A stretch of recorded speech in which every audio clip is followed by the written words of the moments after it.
सबको होगा, जान सबकी बड़ी कीमती होती, क्योंकि जान एक बार मिलती दोबारा चली जाती। आज भी वो डर है कि उनका एनकाउंटर हो। डर है, ये सरकार ऐसा काम ही कर रही है। आप सही साथ उठा के ले जाती है, गोली मार देती है, ये हालात है। पिछले 5 सालों से उनके ऊपर मुर्गी चोरी, बकरी चोरी, 16,000 रुपए की लूट, इसको लेकर के वो पिछले 5 सालों से जेल की हवा खा रहे हैं। लगता है कि आजम खान साहब को बाहुबली के तौर पर भी देखा जाता है। आजम खान साहब बाहुबली नहीं, आजम खान साहब शिक्षा बांटने वाले हैं। समाजवादी पार्टी के नेता आजम खान लगभग 5 सालों से जेल के अंदर है। आज उसको लेकर के दिल्ली के जंतर मंतर पर प्रोटेस्ट हो रहा है। प्रोटेस्ट में हमारे भाई हैं साथ में, जो कि हाथों में जंजीर बांध करके आए हैं। आजम खान वो नेता हैं जो 10 बार के विधायक हैं और 2 बार के सांसद हैं। उत्तर प्रदेश के कद्दावर नेताओं में उनकी गिनती की जाती है, लेकिन पिछले 5 सालों से उनके ऊपर मुर्गी चोरी, बकरी चोरी, 16,000 रुपए की लूट, इसको लेकर के वो पिछले 5 सालों से जेल की हवा खा रहे हैं। आज विरोध प्रदर्शन किया गया। भाई जो हैं वो दिखाने के लिए आए हैं कि किस तरीके से बेड़ियों में जकड़ करके आजम खान को जेल में रखा गया है। क्या ज़रूरत पड़ गई आज आप लोग जो दिल्ली आपको आना पड़ गया? मेरा नाम मोहम्मद इमरान सिद्दीकी है। मैं समाजवादी पार्टी का सिपाही हूँ, अखिलेश यादव जी का सिपाही हूँ, आजम खान साहब का सिपाही हूँ। आप देख रहे होंगे एक ईमानदार नेता, देश का बहुत सीनियर नेता, 10 बार का विधायक, 4 बार का कैबिनेट मंत्री, 2 बार का सांसद, उनकी जो पत्नी हैं वो भी राज्यसभा सांसद रही, वो प्रोफेसर भी हैं। वो रामपुर में उन्होंने रामपुर का बहुत विकास किया है। रामपुर में उन्होंने ऐसे ऐसे विद्यालय बनवाए जहाँ पे इंग्लिश मीडियम की पढ़ाई सिर्फ 20 रुपये महीने फीस ली जाती और गरीबों को फ्री पढ़ाया जाता है। ये सरकार शिक्षा विरोधी है। जब से वो सांसद बने थे 2019 में, उसके बाद से सरकार उनके खिलाफ फर्जी मुकदमे लिख रही है। मुकदमे किस तरह के लिख रही है? आपने किताब चोरी की, आपने मुर्गी चोरी की, आपने बकरी चोरी की, आपने किसी शराब की दुकान पे अपनी पत्नी अपने बच्चे के साथ, जो बेटा उनका विधायक है, उसके साथ जाके उस शराब की दुकान पे लूट करी है और 16,000 रुपए की लूट करी। इतना बड़ा नेता, एक यूनिवर्सिटी है उसकी इतनी बड़ी, वो 16,000 रुपये लूटेगा? आप उत्तर प्रदेश में देख रहे होंगे जो पूरे एक बार सांसद रहे हों, वो एलसी से चल रहे हैं, लैंड क्रूजर चल रहे हैं। आपने देखे होंगे तमाम बड़े बड़े नेता हैं जो 2 बार विधायक रह गए तो उनके घरों में 20 गाड़ियां लगी हैं, उनके इतने इतने बड़े बंगले हैं, पूरे देश में भी, दिल्ली में भी बंगले हैं, लखनऊ में भी हैं। आजम खान का सिर्फ एक अकाउंट है जो स्टेट बैंक, जो विधानसभा में अकाउंट खुलता है, जिसमें उनकी तनख्वाह आती थी, विधायक वाली जो उनकी सैलरी थी वो आती थी, वो उनका अकाउंट सिर्फ एक है। और एक घर उनका रामपुर में है, जहाँ अगर कभी आपको जाने का मौका मिलेगा तो आपको रोड पर गाड़ी खड़ी करके जाना पड़ेगा, पैदल। आज भी वही घर है।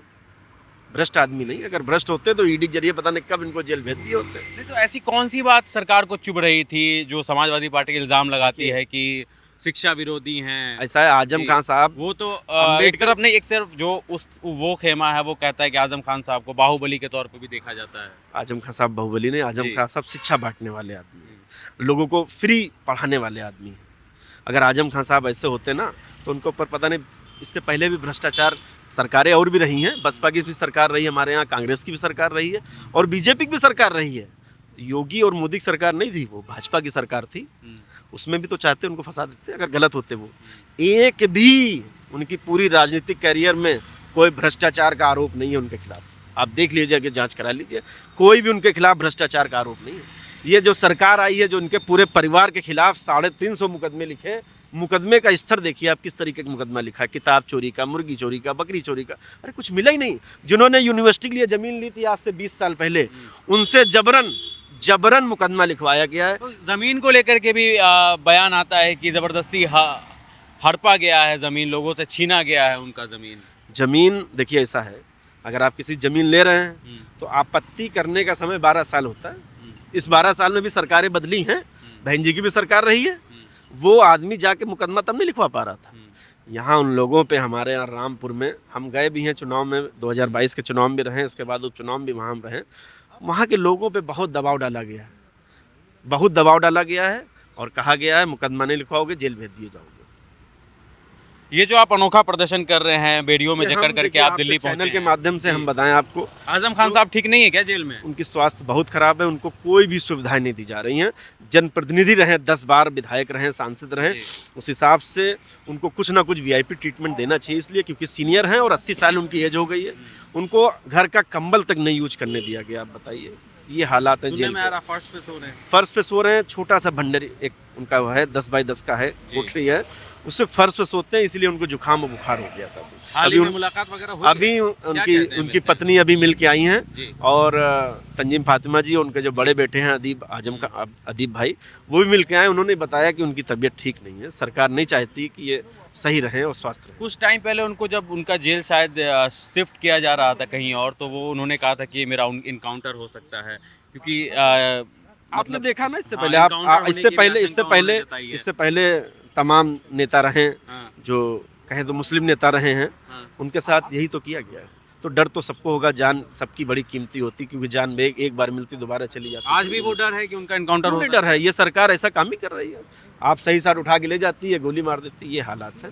तो मेरी गुजारिश है आपके चैनल से, आप लोग सच दिखाते हैं, क्योंकि जितने बड़े बड़े संस्थान हैं वो सब गोदी मीडिया के नाम से फेमस हैं, और आप सबके चैनल, जैसे आप सब भाई हैं जो यूट्यूब पे चैनल बनाए हैं, सोशल मीडिया बनाए हैं, आप लोग सच दिखाते हैं। आप लोग दिखाइए, आपका बहुत बहुत धन्यवाद, बहुत बहुत शुक्रिया।